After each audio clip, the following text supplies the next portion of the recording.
Hi అందరికీ నమస్కారం. నారా లోకేష్ ఒక ముఖ్యమంత్రి తనయుడు, ఒక ముఖ్యమంత్రికి మనవడు.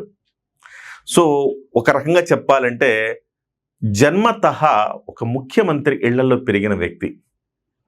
తన తాతగారు ప్రారంభించిన తెలుగుదేశం పార్టీని తన తండ్రి గారు ముందుకు తీసుకెళ్తున్న తెలుగుదేశం పార్టీకి భావి భారత అంటే భావి ముఖ్యమంత్రిగా ఆయన ప్రొజెక్ట్ అవుతా ఉన్నారు.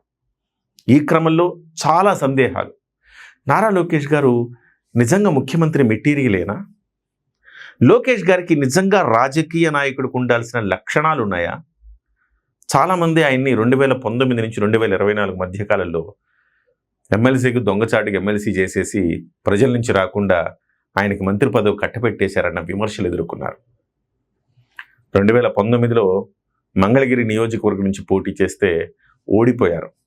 అసలు ఈ నియోజకవర్గంలో నారా లోకేష్ గారికి సంబంధించిన బలమే లేదు. ఒక సామాజిక వర్గ పరంగా చూసినా లేకపోతే ఇంకో కోణంలో చూసినా లోకేష్ గారు గెలిచే అవకాశమే లేదు అన్నారు. అదే మంగళగిరి నియోజకవర్గం నుంచి 2024లో గెలిచి చూపించారు. ఎక్కడైతే చాక్లెట్ బాయ్ అన్నారో ఆ చాక్లెట్ బాయ్ నుంచి ఇవాళ రాజకీయ నాయకుడిగా పరిపూర్ణంగా రూపాంతరం చెందారు. ఈ ట్రాన్స్ఫర్మేషన్ చాలా గొప్పగా ఉందని చెప్పాలి. ఏదైనా మంచిగానే చెప్పుకోవాలి. ఎస్, నారా లోకేష్ గారు యువగళం పాదయాత్ర ముందు నారా లోకేష్ గారు వేరు, యువగళం పాదయాత్ర తర్వాత నారా లోకేష్ వేరు. నారా లోకేష్ 2023కు ముందు అంటే యువగళం పాదయాత్ర జరగటానికి ముందుగా ఆయన బాడీ ట్రాన్స్ఫర్మేషన్ చేసుకున్నారు. లావుగా ఉండే నారా లోకేష్ గారు సన్నపడ్డము, కాస్త ఆయన డ్రెస్సింగ్ స్టైల్ మారడము, కాస్త గడ్డం పెంచేసి సాల్ట్ అండ్ పెప్పర్ లుక్లో ఇవ్వటము. ఈ రకంగా చూస్తే కనుక నారా లోకేష్ గారు కాస్త రాజకీయ నాయకుడు గెటప్ అటైర్ ఆయన తెచ్చుకున్నాడు. ఆ తర్వాత పాదయాత్ర ఆద్యంతం కూడా అనేక ఇబ్బందులు జగన్మోహన్ రెడ్డి గారు పెట్టినా కానీ నిలిచి గెలిచారు అని చెప్పాలి. తర్వాత మనం అనుకున్నట్టుగా 2024లో మంగళగిరి నుంచి గెలిచి సో యువ నాయకుడిగా తెలుగుదేశం పార్టీ వారసుడిగా ఆయన హెచ్ఆర్ అంటే హ్యూమన్ రిసోర్స్, విద్య, అలాగే మానవ వనరులు, ఐటీ శాఖ మార్చులుగా బాధ్యతలు స్వీకరించారు. కేవలం అటు బాధ్యతలు స్వీకరించడమే కాదు, ఇటు వారసుడిని నేనే నిరూపించుకోవాలి కదా. కాబట్టి ఆయన ప్రజలతో కూడా మమేకం అవటం మొదలుపెట్టారు.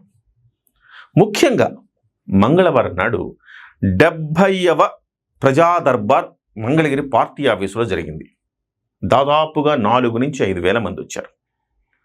అంటే ఉదయం 8 గంటలకు పార్టీ ఆఫీస్కి వచ్చిన నారా లోకేష్ గారు ఆద్యంతం అందరితోటి మమేకమవుతూ వాళ్ళ బాధలు వింటూ వాళ్ళతో ఫోటోలు దిగుతూ వాళ్ళకు కావలసిన అధికారులకు చెప్పి వాళ్ళకు కావలసిన ఆదేశాలు జారీ చేస్తూ దాదాపుగా 4,000 మందికి పైగా ఇంటరాక్ట్ అవ్వడం అంటే అది మామూలు విషయం కాదు. చాలా ఓపిక ఉండాల్సిన అవసరం ఉంది. సో ఆ కార్యక్రమాన్ని ఇది 70వసారి దిగ్విజయంగా నారా లోకేష్ గారు నిర్వహణ చేశారు. ఇదొక్కటే కాదు, ఎక్కడ ఏదున్నా కానీ తన తండ్రికి చేదోడు వాదోడుగా ప్రతి చోట వాలిపోతూ ప్రతి చోట అక్కడున్న సమస్యల పరిష్కారానికి కానివ్వండి, సో ప్రతి అభివృద్ధి కార్యక్రమంలో కానివ్వండి, ఇండస్ట్రీని రాష్ట్రానికి తేవటంలో కానివ్వండి, ఇతరత్ర అన్నీ కూడా చూసుకుంటే కనుక ఖచ్చితంగా నారా లోకేష్ గారు తెలుగుదేశం పార్టీలో వారసుడు అనుకునేదానికి 100% న్యాయం చేస్తున్నారని చెప్పాలి. వాస్తవానికి ప్రజలతో మమేకం అవ్వకపోతే నాయకుడు అవ్వలేరు. చాలామంది చేసే తప్పే అది. ఎందుకంటే వారసత్వంగా రాజకీయాల్లోకి వచ్చిన వాళ్ళు వాళ్ళ తండ్రి గారేమో ప్రజలతో మమేకమై ఒక ఎంపైర్ నిర్మించి ఉంటారు. కానీ కొడుకు వారసత్వంగా వచ్చిన కొడుకు ఏం చేస్తాడంటే సో ఆ పెయిన్ కావచ్చు, వాళ్ళతో ఉండే ఒక ఎమోషనల్ బాండింగ్ కావచ్చు, వాళ్ళకి తెలియకపోవడం వల్ల వాళ్ళు దాన్ని ఇంప్లిమెంట్ చేయలేరు. కానీ నారా లోకేష్ గారు అలా కాకుండా తండ్రికి తగ్గ తనయుడు అనిపించుకునేలా ఆయన వ్యవహార శైలి కనబడతా ఉంది. సో 70వసారి ఇంతమందిని కలవటం అంటే ఎస్పెషల్లీ మనం చెప్పుకోవాల్సింది ఏంటంటే ప్రతిపక్షంలో ఉన్నప్పుడు ఏ నాయకుడైనా కానీ జనాన్ని కలుస్తారు. అది సహజంగా జరిగే పరిణామమే. ఇప్పుడు మన జగన్మోహన్ రెడ్డి గారిని ఉదాహరణకు తీసుకుందాం. జగన్మోహన్ రెడ్డి గారు ప్రతి సందర్భంలో కూడా ప్రతిపక్షంలో ఉన్నప్పుడు జగన్మోహన్ రెడ్డి వేరు, అధికారంలో ఉన్నప్పుడు జగన్మోహన్ రెడ్డి వేరు. అధికారంలో ఉన్నప్పుడు జగన్మోహన్ రెడ్డి గారు ఒక్కరోజు ప్రజల మధ్యకి రాలేదు. కానీ ఇవాళ చంద్రబాబు నాయుడు గారు కావచ్చు, లోకేష్ గారు కావచ్చు, పవన్ కళ్యాణ్ గారు కావచ్చు, జనాల్లో మమేకం అవుతున్నారు.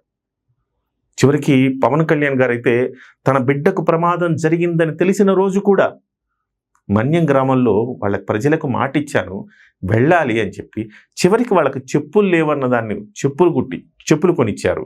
అలాగే చీరలు కావచ్చు, వాళ్లకు తన తోటలో పండిన మామిడి పళ్ళు ఇవ్వటం కావచ్చు, ప్రజల మనసును ఎలా దోచుకోవాలో, ప్రజలతో ఎలా మమేకం అవ్వాలో ఈ ముగ్గురు నాయకులను చూసి, ఒక త్రిమూర్తులను చూసి నేర్చుకోవాలి అంటాను. ఎందుకంటే ఇవాళ నారా లోకేష్ గారు అధికారంలోకి వచ్చేశారు, తన తండ్రి ముఖ్యమంత్రి, ఒక రకంగా చెప్పాలంటే తనని కాదని తన తెలుగుదేశం పార్టీలో ఉండే మంత్రులు ఏమీ చేసే పరిస్థితి లేదు. అంత పవర్ నారా లోకేష్ గారి దగ్గర ఉండి కూడా ఇంతమందిని 4,000 నుంచి 5,000 మందిని ఇవాళ కలవాల్సినంత అవసరం ఏముంది? లేదు. ప్రజలతోటి ఒక బాండింగ్ ఏర్పరచుకోవాలి.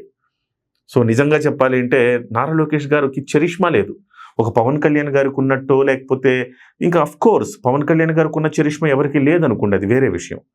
చంద్రబాబు నాయుడు గారు ఏం చేశారు? రామారావు గారి నుంచి అధికారాన్ని చేజిక్కించుకున్న తర్వాత, అధికారం మార్పిడి జరిగిన తర్వాత చాలా చాలా పరిస్థితులు ఉంటే, రామారావు ఏ పరిస్థితుల్లో పార్టీ ఎలా అయిపోయింది అక్కడి నుంచి మళ్ళీ తీసుకొచ్చి, నిజంగా చెప్పాలంటే ఎన్టీఆర్ వారసులు ఎవరు కూడా పార్టీని నిలబెట్టగలిగిన శక్తి సామర్థ్యాలు ఉండేవాళ్ళు ఎవరూ లేరు.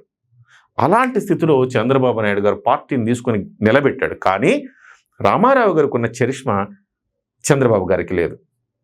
ఎందుకంటే రామారావు గారు నెంబర్ 1 హీరో, ఆయన చరిష్మాటిక్. ఆయన ఒక్క మాట చెబితే ప్రజల నుంచి అలా వివెత్తున వస్తుంది స్పందన. కానీ రామారావు లాగా మంచిగా అద్భుతంగా మాట్లాడగలిగిన ఆరేటర్ కాదు. అప్పుడు అనుకున్నారు చంద్రబాబు, నా మైనస్ నా ప్లస్ ఏంటి బేరేజ్ వేసుకున్నారు. కష్టపడి పని చేయటం, విజన్తో పని చేయగలగటం చంద్రబాబు గారి గొప్పతనం. సో దీన్నే ప్రొజెక్ట్ చేసుకోవాలి అనుకున్నారు.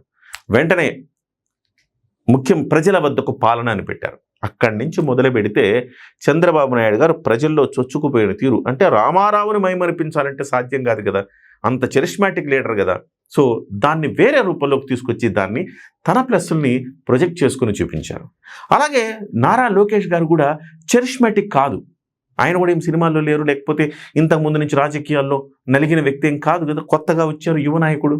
సో తన తండ్రి బాటలో కష్టపడి పనిచేయాలి, ఆహార్నిశలు పనిచేయాలి, పెట్టుబడులు తీసుకురావాలి, కంపెనీలను తీసుకురావాలి. సో ఈ రకంగా ప్రజల మన్నలను చూరగొనాలి. అట్ ద సేమ్ టైం ప్రజల ఈతి బాధలు వినాలి, వాళ్ళతో కూర్చోవాలి, వాళ్ళ కష్ట నష్టాలు వినాలి, తను స్పందించాలి, ఒక ఎమోషనల్ బాండింగ్ ఏర్పాటు చేసుకోవాలి. ఇవన్నీ కూడా చేసి చూపించారు నారా లోకేష్ గారు. సో నారా లోకేష్ గారు పరిపూర్ణంగా ట్రాన్స్ఫార్మేషన్ వచ్చింది. ఒక చాక్లెట్ బాయ్ నుంచి ఒక రాష్ట్రాన్ని పరిపాలించగలిగిన సామర్థ్యం నాకుందని నిరూపించుకునే స్థాయి వరకు నారా లోకేష్ గారి ప్రయాణం ఒక అద్భుతం, అమోఘం అని చెప్పాలి. ఇవాళ 70వ ప్రజా దర్బార్లో అనేక మంది మన్నలను చూరుకున్నారు. అంటే అధికారంలోకి వచ్చిన తర్వాత నుంచి ఇవాల్టి వరకు చూస్తే 70వ సారి ఇది జరిగింది. సో ఇదంతా కూడా నిరంతర ప్రక్రియ. ఒకవైపు చంద్రబాబు నాయుడు గారు పార్టీ కార్యాలయంలో తన కార్యకర్తలను కలుస్తున్నారు, ఒకవైపు నారా లోకేష్ గారు కలుస్తున్నారు. ఇప్పుడు డబుల్ ధమాకా, డబుల్ ఇంజన్ లాగా తెలుగుదేశం పార్టీలో ఈ రకమైన ఒక ధోరణి కావచ్చు, ఒక ప్రక్రియ కావచ్చు నడుస్తోంది. మరి చూద్దాం నారా లోకేష్ గారు ఇంకా తనను తాను ఇంకా ఎంత ట్రాన్స్ఫార్మేషన్ చేసుకుంటారో. ముఖ్యమంత్రికి తాను కరెక్టు అని నిరూపించుకోవాలంటే ఇంకా మరికొంత సమయం ఉంది, ఇంకా కష్టపడాల్సిన అవసరం ఉంది. ఎస్, ఆ సామర్థ్యం ఉంది, పార్టీని నడపగలగటం కావచ్చు, అలాగే పరిపాలనలో రాష్ట్రాన్ని నడపగలగడం కావచ్చు. ఆ రెండు కలగలిపి నేను సమర్థుణ్ణి, ఎస్ నేను ఆ సమర్థత సాధించాను, అర్హత సాధించాను అని నిరూపించుకోవాలంటే ఇంకా కొంత సమయం పడుతుంది. ఆ సమయం వరకు ఇదే తరహాలో కొనసాగుతారా, ఇంకా ఎలాంటి మార్పులు వస్తాయనేది మనం వేచి చూడాలి.